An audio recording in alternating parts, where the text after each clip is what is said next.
सुनो, क्या तुमने कभी मुझे ढूंढा है? केवल पाषाण की मूर्तियों में नहीं, बल्कि किसी जीवित हृदय के स्पंदन में। महादेव कहते हैं कि मेरे सच्चे भक्त की पहचान उसके बाहरी आवरण, उसके तिलक या उसके द्वारा किए गए बड़े बड़े अनुष्ठानों से कदापि नहीं होती। मेरी खोज तो वहां समाप्त होती है जहां अहंकार भस्म हो जाता है और केवल समर्पण शेष रहता है।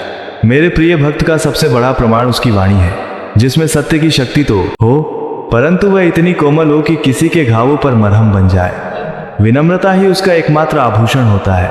वह वृक्ष की उस डाली की भांति होता है जो फलों से लदी होने पर भी सदैव झुकी रहती है।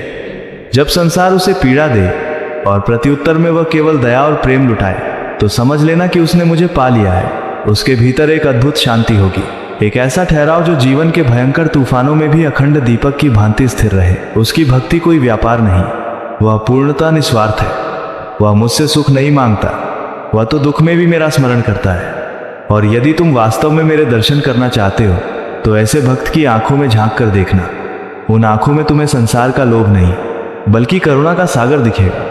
उसकी दृष्टि में देखने मात्र से तुम्हें मेरे होने का आभास होगा। तुम्हें उसके भीतर मेरी छवि स्पष्ट दिखाई देगी, क्योंकि जो इस सृष्टि के कण कण में, हर जीव की पीड़ा में मुझे देखता है, मैं स्वयं उस भक्त के हृदय सिंहासन पर सदैव वास करता हूँ।